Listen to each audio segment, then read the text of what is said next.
നമ്മുടെ യൂസുഫ് അലി കുറച്ച് കാര്യങ്ങൾ പറയുന്നുണ്ട്. അതായത് ഇന്നലെ മുതൽ ഇൻസ്റ്റഗ്രാം ഓപ്പൺ ചെയ്യാൻ പറ്റാത്ത അവസ്ഥയാണ്. ലുലു മാൾ ഇല്ലാതായി, ലുലു മാളിന് നേരെ ഇറാൻ ആക്രമിച്ചു, അങ്ങനെയൊക്കെ പറഞ്ഞിട്ട് നിരവധി റീൽസ് ആണ് വന്നത്. അതിനെക്കുറിച്ചിട്ട് എന്താണ് സത്യാവസ്ഥ എന്ന് നമ്മുടെ യൂസുഫ് അലി പറഞ്ഞിട്ടുണ്ട്. അത് ഞാൻ വെച്ചു തരാം. അതിനുശേഷം ഇസ്രായേലിൽ എത്ര പേർ കൊല്ലപ്പെട്ടു, ഇറാനിൽ എത്ര പേർ കൊല്ലപ്പെട്ടു, അതൊക്കെ നമുക്ക് വിശദമായിട്ട് ചർച്ച ചെയ്യാം. അതിനു മുമ്പ് ഒരു കാര്യം പറയുകയാണ്, യുദ്ധം ഒന്നിനും പരിഹാരമല്ല. അതായത് ഇസ്രായേലിലും മരിക്കുന്നതും ഇറാനിൽ മരിക്കുന്നതും ഒരു തെറ്റും ചെയ്യാത്ത സാധാരണക്കാരനൊക്കെ, ബെഞ്ചമിൻ നെതന്യാഹും ട്രംപും കാരണം ലോകത്തിന് സമാധാനം ഇല്ലാതാവുന്നു എന്ന് പറഞ്ഞിട്ട് എന്താണ് നമ്മുടെ യൂസുഫ് അലി പറയുന്നത്, അത് നമുക്കൊന്ന് കേട്ടു നോക്കാം. ഓക്കെ, ഇല്ലാത്ത കാര്യമുണ്ടാക്കി നമ്മുടെ നാട്ടിലുള്ള അമ്മമാർ, അച്ഛന്മാർ, പെങ്ങന്മാർ, അല്ലെങ്കിൽ ഭാര്യമാർ, അല്ലെങ്കിൽ കുട്ടികൾ, അവരൊക്കെ പാനിക്കാക്കാണ്ടിരിക്കുക. അങ്ങനെ ഒന്നും ഈ ഗൾഫിലില്ല. ഈ സമയത്ത് ആവശ്യമില്ലാത്ത ഗോസിപ്പ്, ആവശ്യമില്ലാത്ത AI സൃഷ്ടി, റൂമേഴ്സ് ഇവിടെ ഇങ്ങനെ ടെലികാസ്റ്റും ചെയ്യുന്നുണ്ട് കുറേ ആൾക്കാർ. എന്നോട് ഒരുപാട് ആളുകൾ വിളിക്കുകയും മെസ്സേജ് അയക്കുകയും പല മീഡിയ ദൃശ്യമാധ്യമ സുഹൃത്തുക്കളൊക്കെ വിളിക്കുകയൊക്കെ ചെയ്യുന്നു. എനിക്ക് പറയാനുള്ളത്, GCC രാജ്യമെന്ന് പറയുന്നത് നമ്മൾക്ക് അന്നം തരുന്ന രാജ്യമാണ്.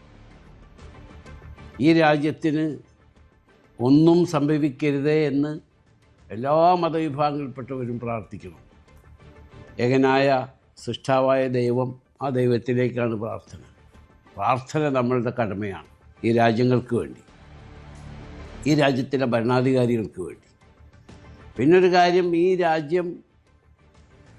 രാജ്യത്തിന് എന്ത് സംഭവിച്ചാലും അതിനെ പ്രതിരോധിക്കേണ്ട കഴിവും പ്രാപ്തിയും തൻ്റെ ഇടവും ബുദ്ധിയും സമ്പത്തുമുള്ള GCCയിലെ ഭരണാധികാരികളാണ്, ഗവൺമെൻറ്റാണ്. അത് അതിൻ്റേതായ രീതിയിലും രൂപത്തിലും ഭാവത്തിലും അവരത് നിർവഹിക്കുന്നുണ്ട്.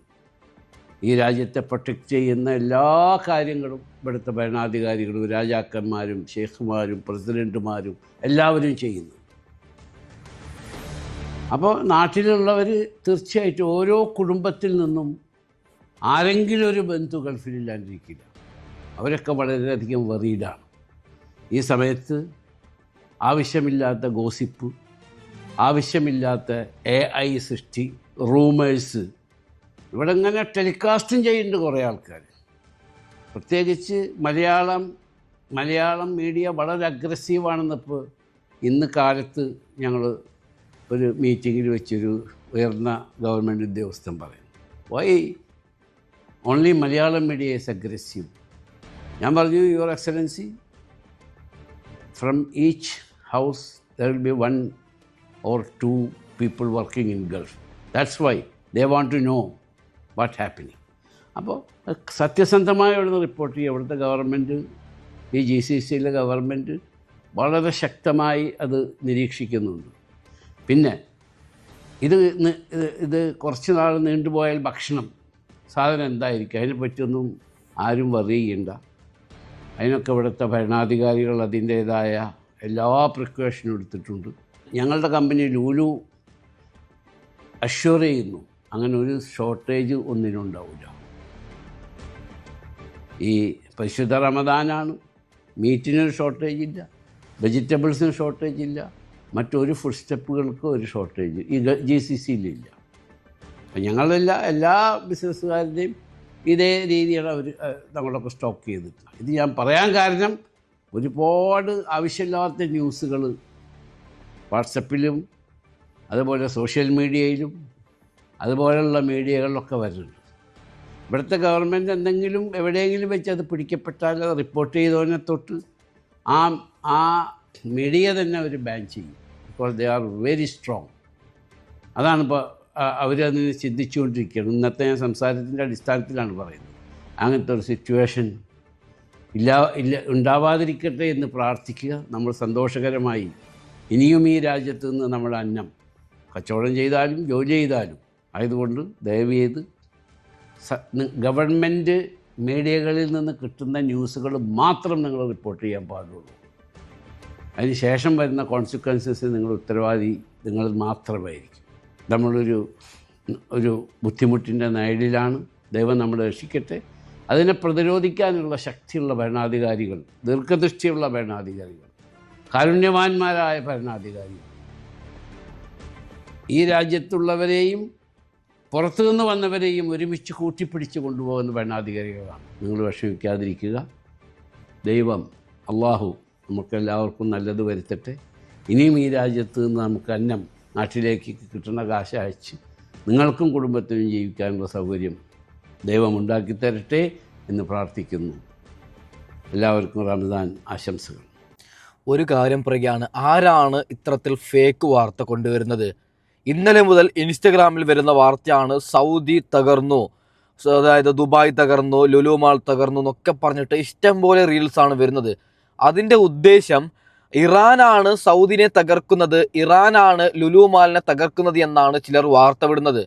അവരുടെ ഉദ്ദേശം, അതായത് മുസ്ലിം രാജ്യമാണ് ഈ പറഞ്ഞ GCC രാജ്യങ്ങളും ഇറാനും. അപ്പോൾ മുസ്ലിം രാജ്യങ്ങളെ തന്നെ മറ്റൊരു മുസ്ലിം രാജ്യം ആക്രമിക്കുന്നു, അങ്ങനെ നമുക്ക് വർഗീയത കൊണ്ടുവരാം, അങ്ങനെ നമുക്ക് വിഭജിക്കാം, അതാണ് അവരുടെ ലക്ഷ്യം. ഓക്കെ, അതായത് മുസ്ലിമീങ്ങൾ തന്നെ ഇറാനിനെ വെറുക്കണം, അതാണ് അവരുടെ ലക്ഷ്യം. ഞാനിവിടെ വർഗീയത കൊണ്ടുവന്നതല്ല, സത്യസന്ധമായ കാര്യമാണ് ഞാൻ പറഞ്ഞത്.